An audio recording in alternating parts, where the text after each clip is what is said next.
My name's Kyle Hebert, and I voice Gohan in Dragonball Super. Something that the fans might not know is that Gohan secretly wants to open a chain of tracksuit stores because he is determined to make that the fashion statement of the hip crowd.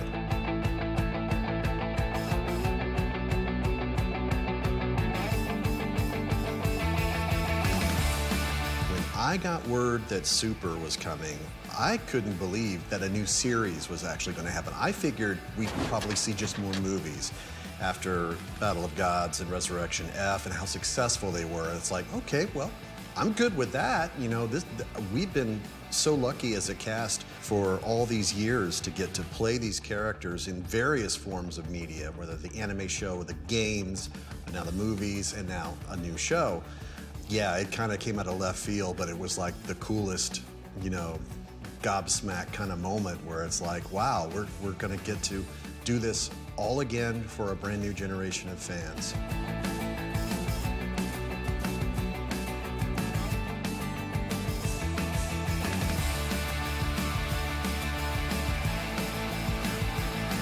You know, for so many years, I get asked by fans, like, what do you feel about Gohan getting gimped at the Buu saga? You know, if he was about to unleash the power and then he got absorbed and then he didn't quite reach his potential after that. It was kind of squandered. And I thought, okay, with Super, especially with the Tournament of Power, I really, really hope to see him get into the fight and contribute. I'm not saying make the whole series suddenly about him or anything, but it would be a nice retcon, reboot sort of thing that we want to see something good happen with Gohan, since there's so many people that champion him ever since the character was a kid, and growing up and seeing how strong he really, really is. I think it would be awesome to see him go into other Saiyan forms the way that his dad has.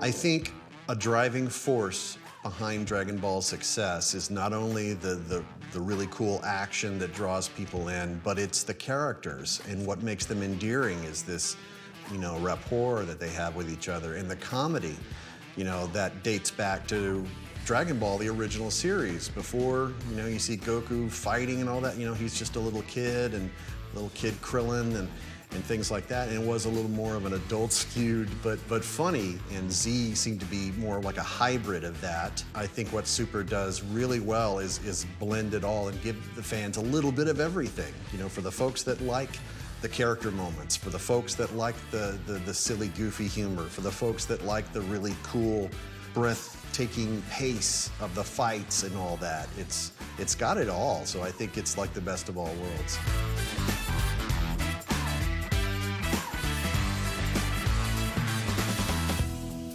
I really enjoy seeing the Saiyaman arc because, you know, Great Saiyaman came back for that and was just a lot of really good humor. I also really thoroughly enjoy, like, my two favorite new characters are Lord Beerus and Whis. You know, those two, I could just, even though if there's just sitting down enjoying food and trying different things, I find that so, like, amusing.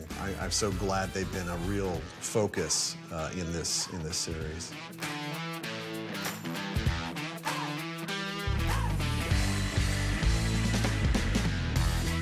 Well, certainly as I get older, the voice is a little hard to maintain in the higher pitch, but luckily Gohan ages too, so I can get away with something around my own natural range, which is helpful. It was a little iffy in the early days because I hadn't done a lot of screaming with the power-up yells and everything, and since then, between then and now, tons of video games, shouting as soldiers on the battlefield, and it's like Dragon Ball was the training in, like, the boot camp for getting to work in voiceover for a lot of successful video games and the whole genre of RPGs and shooters and all that. It's just wow, there are a lot of demands and the vocal cords are only so strong. I've discovered things that other people in the industry recommended, like Chinese cough syrup, and obviously a lot of hot tea and honey to get through. There's herbal throat lozenges and things like that, to where your voice isn't quite as shredded at the end of the session, so that's good because then I can go work on the next project or the next day and my voice is still somewhat intact. When I first started, I didn't know my voice was totally shredded and I didn't take care of it. Now, you know, hopefully you get a heads up. You're gonna say, hey, when you come in next Tuesday, it's gonna be vocally stressful. It's like, oh, that's the politically correct term for we're going to kill your voice.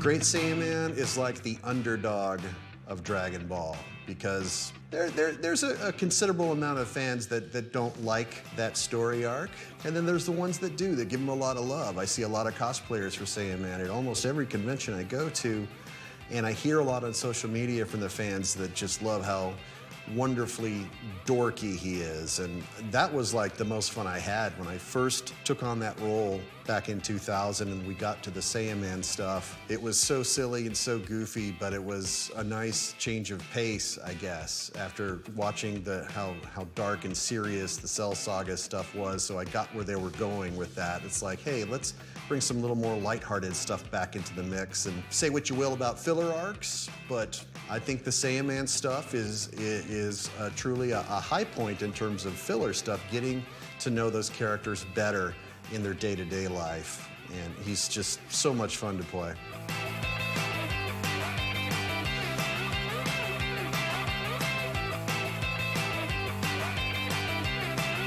I've often wondered what it was that drove Gohan to have to feel the need to hide behind a superhero identity as opposed to just, you know, because the world already knows about Saiyans and the alien invasions and all that. Why doesn't he just embrace?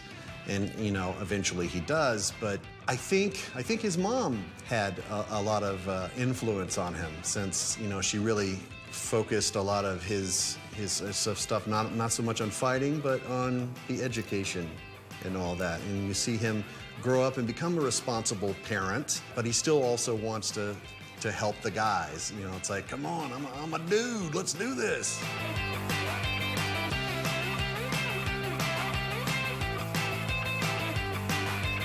I met Matt, golly, over a decade ago, and we worked on a webisode series of his when we were like walking the streets of Shanghai because we were both there recording on a video game. He wanted me to do some on-camera stuff for him, so I did. I've been watching his career rise as well and success, and I think it's so wonderful to see people that I know and work with and really admire come into the Dragon Ball family.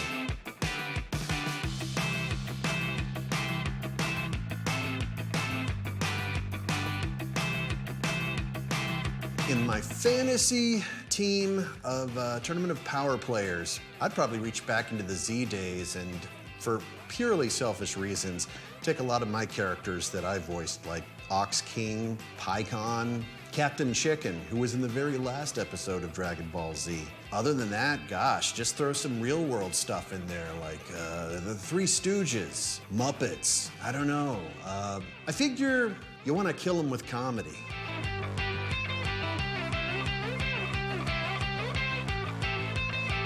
Through the years, getting to work on Dragon Ball in general has been such an amazing experience because it was my introduction to working as a professional voice actor, and that's a goal I've had since I was a kid. I was already a Dragon Ball fan for years before I first got to audition as Gohan back in 2000. The folks that work behind the scenes, the engineers, the mixers, the directors, writers, producers, they're all like fantastic talent, and they're super chill, down-to-earth people.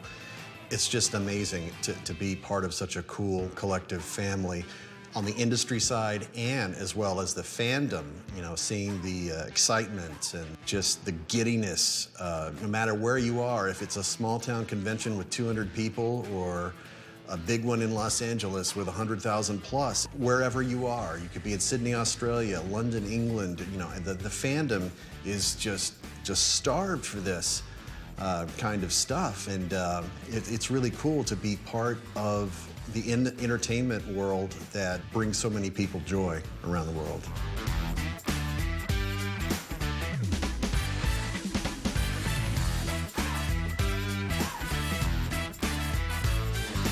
Dragon Ball Super has been such an amazing ride so far, and I am stoked to get to work on the rest of these episodes and see where our characters are going in the future. And the fans have just locked it in and been there for that show and for the people who work on it, the people in the industry for so many years. And I feel so blessed and so lucky that I've gotten to fulfill my own personal career goals, but to be a part of something that I am intensely a fan of and just make that dent in pop culture and make a difference in people's lives, whether it's inspiring them or making them laugh or pulling their head out of a dark place just for a little while to escape reality and the harshness of it all. I am really, really grateful that Akira Toriyama created this, and Toei and all the people behind the scenes who have brought it to a Japanese audience and now a worldwide audience. Funimation, the people behind the scenes and the people and the voice actors and, you know, obviously the fans that we see around the world that continue to show an unending enthusiasm for Dragon Ball. And I just can't thank you guys enough.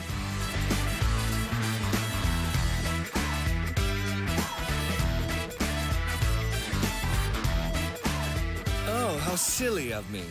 It's just that you're so beautiful, I assumed you were an actress, or at least an extra. Barry Kahn is an actor wannabe, and he needs to go take some lessons. Just saying.